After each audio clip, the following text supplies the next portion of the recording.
Assalamualaikum dan salam sejahtera kepada para hadirin. Saya Wan Nur Aina selaku moderator bagi forum Sayangi Alam Sekitar Tanggungjawab Bersama yang membincangkan tentang isu pencemaran alam sekitar. Yang saya hormati para panel yang arif lagi bijaksana, Saudari Wan Nurul Anis, Saudari Intan Maisarah, Saudari Atika Solehah, Saudara Haris Haikal dan Saudara Amirul Iman. Dan yang dikasihi para audiens sekalian.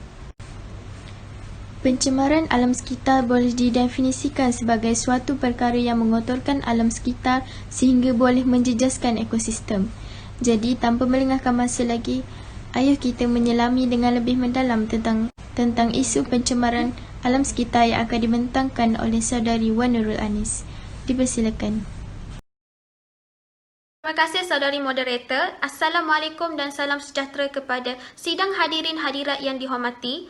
Sebelum saya bincangkan dengan lebih lanjut tentang pencemaran alam sekitar, benarlah apa yang dikatakan oleh saudari moderator bahawa pencemaran alam sekitar boleh didefinisikan sebagai sesuatu perkara yang mengotorkan alam sehingga boleh menjejaskan ekosistem di muka bumi ini.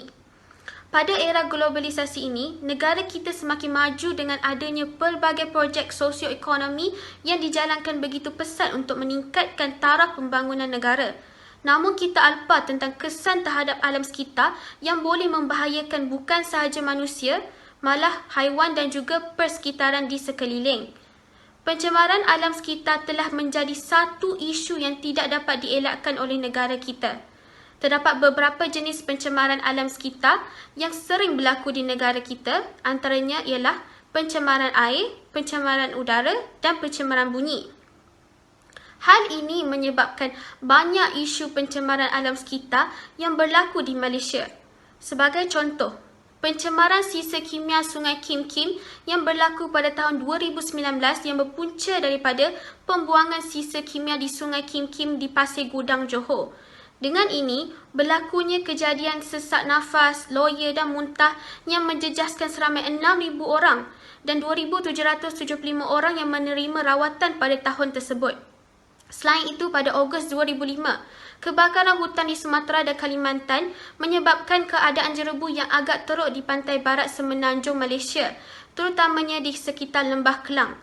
Dua kawasan diisytiharkan darurat iaitu Kuala Selangor dan Pelabuhan Kelang setelah IPU di dua kawasan itu mencecah lebih 500. Pada tahun 2006, masalah jerebu berulang lagi dan pada Jun 2013, jerebu datang kembali ke seluruh Asia Tenggara, terutamanya di Singapura dan Malaysia. Di Malaysia, kawasan yang paling teruk terjejas adalah di Bunga dan Ledang yang terletak di Johor dan juga di Bukit Rambai yang terletak di Melaka. Cuba kita bayangkan, semasa kita memandu, kita tidak dapat melihat kenderaan yang berada di hadapan kita disebabkan oleh jerebu. Maka peluang berlaku kemalangan jalan raya akan bertambah dan kadar kemalangan jalan raya akan meningkat dan seterusnya mengancam nyawa kita. Jelaslah bahawa pencemaran alam sekitar ini memberikan kesan yang sangat buruk kepada manusia dan ekosistem. Kita semua pasti mahukan keadaan alam sekitar yang terbaik dan indah, tetapi masyarakat tetap memandang remeh tentang pencemaran alam sekitar. Walaupun isu-isu tentang alam sekitar sering dipaparkan dalam surat khabar dan televisyen. Pada pendapat saya, isu pencemaran alam sekitar tidak boleh dipandang ringan oleh masyarakat. Setakat itu sahaja daripada saya dan saya serahkan semula kepada saudari moderator. Terima kasih. Alhamdulillah, terima kasih kepada Saudari Anis di atas penerangan tersebut. Seperti yang kita sedia maklum, sesuatu perkara atau isu yang berlaku di negara maupun di sekeliling kita semestinya mempunyai faktor berlakunya keadaan tersebut. Bagaimana pula dengan faktor pencemaran alam sekitar? Ayuh kita dengarkan penerangan dari Saudari Intan Maisarah. Dipersilakan. Terima kasih saudari moderator. Sidang hadirin sekalian, seperti yang kita maklum, terdapat pelbagai pencemaran alam sekitar yang berlaku di atas bumi ini. Antara punca-punca yang boleh kita huraikan sebagai penyebab berlakunya pencemaran alam sekitar ialah pencemaran yang disebabkan oleh faktor semula jadi. Pencemaran ini terjadi tanpa diduga oleh masyarakat. Ini kerana pencemaran ini berpunca daripada kejadian seperti gunung berapi, ribut taufan, gempa bumi dan sebagainya. Pencemaran ini boleh mendatangkan kesan yang negatif terhadap masyarakat setempat. Sebagai contoh, apabila berlakunya letusan gunung berapi, secara tidak sengaja, iklim cuaca juga akan turut berubah menjadi jerebu. Seterusnya, akan menyebabkan penduduk setempat mudah terkena penyakit seperti asma, batuk, paru-paru dan sebagainya. Antara punca utama yang boleh menyebabkan pencemaran alam sekitar berada di tahap kritikal adalah disebabkan tangan manusia sendiri. Pada kebiasaannya, manusia sering kali melakukan pencemaran alam sekitar dalam keadaan sedar ataupun tidak, seperti udara, air, bunyi, tanah dan radiasi. Kesan terhadap pencemaran alam sekitar sudah pun disebarkan melalui media massa. Namun, manusia durjana yang tidak mencintai alam memandang enteng terhadap permasalahan pencemaran alam sekitar. Sifat materialistik yang ada dalam masyarakat pada hari ini juga sukar untuk kita mengurangi masalah pencemaran di atas muka bumi ini. Di samping itu, air pula merupakan komponen yang utama dalam kehidupan seharian. Namun, masih ramai lagi yang tidak endah terhadap kepentingan air tersebut. Antara pencemaran yang dilakukan terhadap air ialah pembuangan sisa toksik, sampah sarap, barangan pepejal dan sebagainya ke dalam sungai-sungai yang berdekatan. Apabila pencemaran ini dilakukan terhadap sungai tersebut, airnya akan bertukar warna. Ianya akan mengakibatkan organisma laut terhapus. Semua pihak memainkan peranan yang penting dalam menangani masalah ini. Mereka seharusnya tidak mengamalkan sikap seperti enau dalam belukar, melepaskan pucuk masing-masing. Pelbagai projek sosioekonomi dijalankan begitu pesat untuk meningkatkan taraf pembangunan negara. Namun, kita alpa tentang kesan pencemaran alam sekitar yang boleh membahayakan diri manusia. Jadi, tanpa melengahkan masa, saya mempersilakan saudari Atika Soleha untuk menerangkan lebih lanjut tentang kesan pencemaran alam sekitar. Dipersilakan. Terima kasih saudari moderator kita pada hari ini. Sidang hadirin sekalian, seperti yang kita maklum, terdapat pelbagai pencemaran alam sekitar yang telah berlaku di atas muka bumi ini. Antaranya ialah pencemaran udara dan pencemaran air. Pencemaran alam sekitar telah memberi kesan yang buruk terhadap kehidupan di dunia pada masa kini. Di antara kesan utama yang menimpa manusia akibat daripada pencemaran alam sekitar ialah terhadap udara, suhu persekitaran dan lain-lain. Pencemaran pada hari ini semakin berterusan daripada semasa ke semasa. Sememangnya pencemaran alam sekitar memberi kesan yang buruk, oleh itu saya akan menerangkan sedikit sebanyak tentang kesan yang berlaku disebabkan isu pencemaran alam sekitar ini jika ianya tidak dapat dibendung dalam kalangan masyarakat kita pada hari ini. Antara kesan pencemaran udara yang paling ketara dan sedang hangat diperkatakan oleh seluruh warga dunia pada masa kini adalah kesan pemanasan global yang disebabkan oleh kesan rumah hijau. Kenaikan suhu bumi dan penipisan lapisan ozon menjadi punca kepada pemanasan global ini yang dapat dirasakan oleh seluruh penduduk bumi. Kenaikan suhu bumi dan penipisan lapisan ozon menjadi punca kepada pemanasan global ini yang dapat dirasakan oleh seluruh penduduk bumi. Kenaikan suhu bumi disebabkan oleh pembebasan gas-gas karbon dioksida yang terkumpul di dalam udara. Gas karbon dioksida yang terlalu banyak menyebabkan haba di bumi terperangkap dan akhirnya suhu bumi meningkat dan membuatkan persekitaran yang menjadi panas. Seterusnya, kesan daripada pencemaran air pula akan menimbulkan pelbagai masalah kepada hidupan-hidupan di dunia pada masa kini, termasuklah manusia sendiri. Bahan-bahan yang dibuang ke dalam sungai akan menyebabkan kehidupan akuatik tersebut mati apabila memakan bahan beracun daripada sumber air yang telah tercemar ini. Manusia juga akan mendapat penyakit yang serius jika mengambil sumber makanan hidupan air tersebut. Selain itu, manusia akan mendapat penyakit jika terminum air yang penuh dengan bahan-bahan cemar seperti lumpur, pasir dan batu halus, karat besi, bahan buangan industri, logam berat, racun rumpai, bakteria, virus dan halofom. Kesimpulannya, pencemaran alam sekitar memang memberikan kesan yang buruk kepada seluruh alam sekitar di bumi ini. Saya berharap pihak berwajib dapat memantau supaya pencemaran ini dapat dikurangkan supaya kehidupan di bumi ini lebih selesa. Itu sahaja hujahan daripada saya. Terima kasih. Oleh itu, saya akan serahkan kembali majlis kita kepada saudari moderator kita. Baiklah, setelah meneliti akan kesan pencemaran alam sekitar yang mungkin akan terjadi sekiranya tiada tindakan diambil, ianya agak merunsingkan semua pihak. Oleh itu, mari kita selami cara-cara mengatasi isu pencemaran alam sekitar yang akan dibentangkan oleh saudara Haris Haikal. Dipersilakan. Terima kasih Cik Aina. Baiklah, kini saya ingin menyampaikan hujah saya berkenaan macam mana cara-cara atau langkah-langkah mengatasi masalah pencemaran alam sekitar. Sebelum saya teruskan dengan hujahan saya, ingin saya nyatakan buat masa kini, tahap pencemaran alam sekitar sudah semakin kritikal.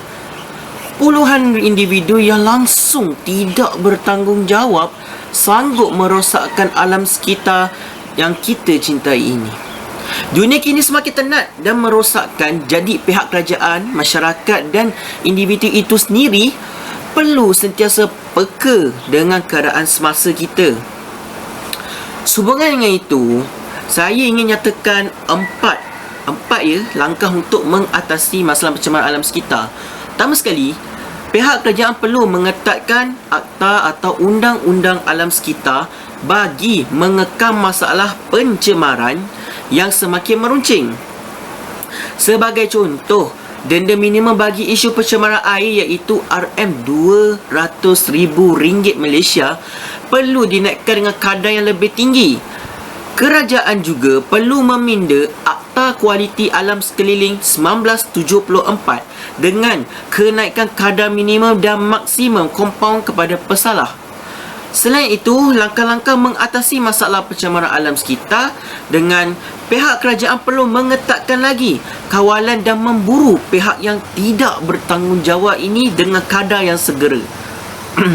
Kita dapat lihat isu pembalakan secara haram, pelepasan toksik dalam sungai kini semakin menjadi dengan langkah ini berkemungkinan kadar pencemaran boleh diturunkan sebanyak 30%. Seterusnya, kempen cintai alam sekitar perlu diadakan bagi mendidik kita supaya lebih peka dengan keadaan alam sekitar. Pelbagai cara yang boleh dilakukan dengan program perhutanan semula, program pembersihan pantai dan sebagainya. Banyak sebenarnya program bagi menyokong kempen cintai alam sekitar ni.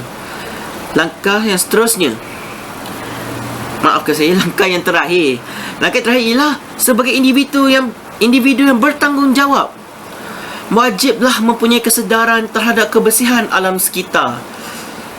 Selaku individu yang peka tentang alam sekitar perlu jauhkan diri dari melakukan kesalahan mencemarkan alam sekitar. Macam-macam cara boleh buat, antaranya buang sampah dan tong sampah. Itu normal kan. Selain itu, tidak melakukan kebakaran secara terbuka dan lain-lain. Sebagai penutup kata, ingin saya tekankan bahawa alam sekitar bukan taman permainan. Yang suka-suka boleh rosakkan macam tu je. Alam sekitar umpama permata yang bersinar, maka kita perlu jaganya seperti kita jaga nyawa kita sendiri. Baiklah, saya tidak mahu melengahkan masa lagi. Saya akhiri hujah saya dengan ucapan terima kasih kerana menjemput saya selaku panel di dalam forum ini. Saya harap hujah saya boleh diambil iktibar. Saya serahkan kepada cik moderator kita. Sekian, terima kasih. Terima kasih kepada saudara Haris Haikal di atas pembentangan itu tadi. Saya kira eloklah kita sama-sama berganding bahu melaksanakan langkah-langkah tersebut. Sebelum mengakhiri topik kita pada forum kali ini, Dengan penuh hormatnya, saya mempersilakan Saudara Amirul Iman untuk memberikan kesimpulan secara keseluruhan bagi topik kita pada kali ini. Dipersilakan. Terima kasih kepada saudari moderator kita yang sudi memberi peluang kepada saya untuk memberi kesimpulan kepada tajuk kita pada hari ini. Pada hari ini, sudah terang lagi persoalan di mana umumnya semua masyarakat kita tahu apa itu pencemaran alam sekitar. Definisi pencemaran alam sekitar telah pun diulas panjang oleh saudari moderator kita, Anis, di mana ia adalah satu perkara yang telah ataupun boleh menjejaskan ekosistem di muka bumi ini. Masyarakat kita pada hari ini hanya tahu tetapi tidak memahami akan kesan pencemaran alam sekitar yang boleh memberikan kesan yang teruk kepada muka bumi ini. Seperti kita tahu, terlampau banyak faktor-faktor yang menyebabkan pencemaran alam semula jadi, dan di antaranya adalah faktor alam semula jadi dan juga perbuatan manusia itu sendiri. Pencemaran alam sekitar yang disebabkan oleh faktor-faktor alam semula jadi tidak dapat kita tangani kerana ia adalah suatu yang telah ditetapkan oleh Allah dan juga ia adalah suatu sunnatullah, kerana di sebalik kejadian tersebut terdapat beberapa kebaikan di sebalik kemusnahan yang terjadi. Sebagai contoh yang berlaku di Indonesia, letusan gunung berapi menyebabkan ramai orang mengalami sesak nafas dan juga pelbagai penyakit. Akan tetapi, ada kebaikannya untuk muka bumi, iaitu tanah yang telah dilalui lava gunung berapi tersebut telah menjadi subur dan sesuai untuk kawasan tanaman. Akan tetapi, perbuatan pencemaran alam sekitar yang disebabkan oleh manusia tiada langsung kebaikan, bahkan hanya keburukan saja. Kebanyakannya hanya untuk keuntungan mereka semata-mata, terutama di balak lah. Sebagai contoh yang dapat saya berikan, kilang-kilang membuang sisa pepejal ataupun sisa toksik ke dalam sungai dan mengakibatkan pencemaran air yang amat teruk, seperti yang berlaku di Pasir Gudang baru-baru ini di Sungai Kim Kim yang telah menjejaskan kesihatan hampir lebih 5,000 orang. Jadi ini adalah suatu perkara yang amat besar kepada negara kita pada waktu tersebut. Antara kesan pencemaran alam sekitar yang utama ialah pencemaran air dan juga udara sebenarnya, ya. Udara dan air amat penting untuk manusia dan juga makhluk di muka bumi ini. Jika kualiti udara kita teruk, kita akan sukar untuk bernafas dengan baik. Dan jika kualiti air teruk, ia akan memberikan satu yang buruk kepada kita, ya. Kerana air ni amat penting berbanding makanan untuk meneruskan kehidupan. Pencemaran udara terjadi kerana antaranya ialah pelepasan asap yang tidak ditapis oleh kilang-kilang dan juga kesan daripada rumah hijau yang boleh menyebabkan penipisan lapisan ozon. Manakala pencemaran air yang disebabkan pelepasan sisa toksik ke dalam sungai, seperti yang saya sebutkan sebentar tadi di Sungai Kim Kim, amat teruk. Perkara ini kita perlu tangani dengan cara yang telah disebutkan oleh saudara Haris kita, di mana kerajaan perlu meletakkan suatu undang-undang yang amat ketat dan khusus untuk jenayah alam sekitar supaya masyarakat kita takut untuk melakukan pencemaran alam sekitar sesuka hati. Selain itu, program cintai alam sekitar juga turut dipergiatkan terutama di kalangan anak muda seperti di sekolah dan juga institusi tinggi, kerana orang muda lah yang akan meneruskan kehidupan pada masa akan datang dan orang muda lah yang akan mencerminkan suatu negara. Sekian, terima kasih. Alhamdulillah, selesai juga pembentangan dari ahli panel kita yang begitu bersemangat dan berinformasi. Sekarang saya mempersilakan para audium untuk mengutarakan beberapa soalan berkaitan dengan forum kita kali ini. Saya ingin mengemukakan soalan kepada Cik Anis.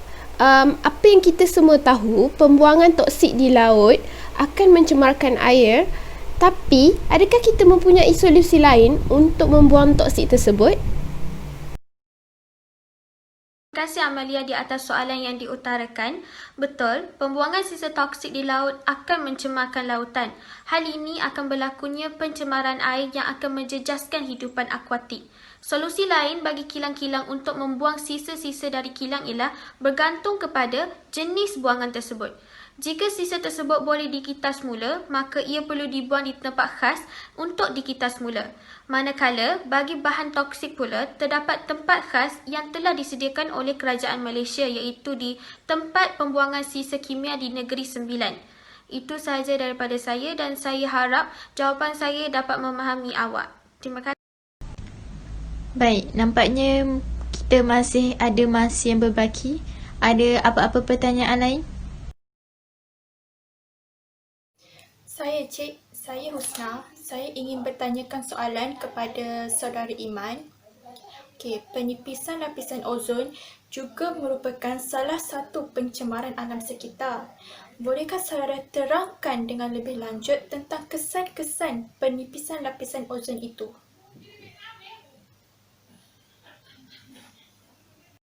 Terima kasih atas soalan yang menarik tadi tentang lapisan ozon. Seperti kita tahu, lapisan ozon ini tidak akan pernah menebal semula, bahkan akan semakin menipis tahun demi tahun. Penipisan lapisan ozon menyebabkan sinaran ultra-ungu meningkat dan menyebabkan kemusnahan sel-sel dan juga mikroorganisma yang terdapat di dalam badan haiwan dan juga tumbuh-tumbuhan. Ekosistem akuatik akan turut terjejas dan proses fotosintesis bagi hidupan plankton akan terganggu dan menyebabkan rantaian makanan di lautan terjejas. Selain itu, pertambahan sinaran ultra-ungu ini menyebabkan pelbagai penyakit yang akan menjejaskan kepada manusia dan kemusnahan urat saraf, kecacatan anggota dan juga daya kefahaman serta melemahkan sistem imuniti badan dan juga gangguan pernafasan yang amat teruk kepada manusia. Terima kasih atas soalan tersebut, saudari. Terima kasih kepada saudara Amirul Iman di atas penerangan tersebut. Baik, soalan seterusnya.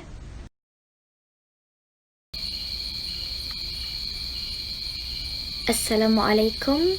Saya Nur Ifana Suha binti Kamaruzaman. Saya ada satu soalan untuk diajukan kepada panel Cik Intan Maisara.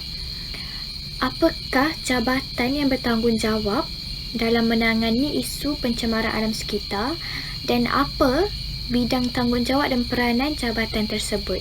Saya rasa itu sahaja soalan dari saya. Terima kasih. Berdasarkan soalan yang diajukan oleh saudari Ifah, saya akan menjawabkan pertanyaannya itu. Jabatan yang bertanggungjawab dalam isu pencemaran alam sekitar dikenali sebagai Jabatan Alam Sekitar, iaitu JAS sebagai singkatan. Fungsi utama Jabatan Alam Sekitar adalah untuk mencegah, menghapus, mengawal pencemaran dan memperbaiki alam sekeliling. Jabatan Alam Sekitar juga bertanggungjawab untuk melaksanakan resolusi yang diputuskan melalui konvensyen-konvensyen mengenai alam sekitar peringkat antarabangsa, seperti Vienna Convention for the Protection of the Ozone Layer 1985, Protocol Montreal on Substances that Deplete the Ozone Layer 1987 dan lain-lain, di samping menjayakan program-program kerjasama dua hala dan pelbagai hala di antara Indonesia, Singapura dan negara-negara ASEAN lain mengenai pengurusan alam sekitar. Baiklah, nampaknya masa pun sudah mencemburui kita. Saya buka peluang terakhir kepada para audien untuk mengutarakan soalan. Dipersilakan. Izinkan saya bertanyakan soalan kepada Encik Haris pula. Pada pendapat Encik Haris, bagaimanakah etika dan sikap individu memainkan peranan penting untuk mengelakkan berlakunya pencemaran alam sekitar? Itu sahaja. Terima kasih Cik Suhana kerana bagi soalan yang sangat menarik pada saya tadi. Izinkan saya untuk menjawab soalan Cik, ya. Daripada soalan Cik tu, saya ada beberapa poin lah yang saya ingin tekankan di dalam jawapan saya. Okey, yang pertama sekali, sikap individu memainkan peranan penting bagi mengelakkan pencemaran alam sekitar. Kerana jika seseorang tu mementingkan diri dan langsung tidak bertanggungjawab, kemungkinan besar isu pencemaran alam sekitar akan menjadi lebih padah, lebih buruk dan lebih kritikal.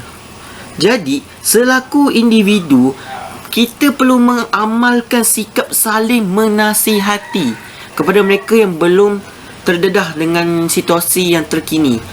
Melalui cara macam ni, melalui cara saling menasihati semua, individu yang tak tahu apa-apa ni, dia ada kesedaran tentang situasi semasa kita, iaitu isu pencemaran alam sekitar yang semakin kritikal. Jadi untuk saya ada pesanan lah untuk mereka yang tak ada kesedaran ni kan. Sebelum buat satu perkara tu, fikirlah pakai akal. Pakai akal. Sebab apa? Sebab tindakan kamu yang tidak bertanggungjawab inilah yang akan membuatkan dunia merana. Sekian, itu saja jawapan saya. Terima kasih atas soalan tu. Silakan Cik Moderator untuk mengakhiri majlis kita pada hari ini. Diharapkan jawapan yang diberikan oleh ahli panel dapat membantu sedikit sebanyak persoalan yang diajukan oleh para audiens. Alhamdulillah, dengan berakhirnya sesi soal jawab itu tadi, maka berakhirlah sesi forum kita yang bertajuk Sayangi Alam Sekitar, Tanggungjawab Bersama. Dan tidak lupa juga terima kasih kepada ahli panel yang sudi berkongsi ilmu yang diharapkan bermanfaat kepada semua. Sekian, wabillahi taufiq wal hidayah. Wassalamualaikum warahmatullahi wabarakatuh.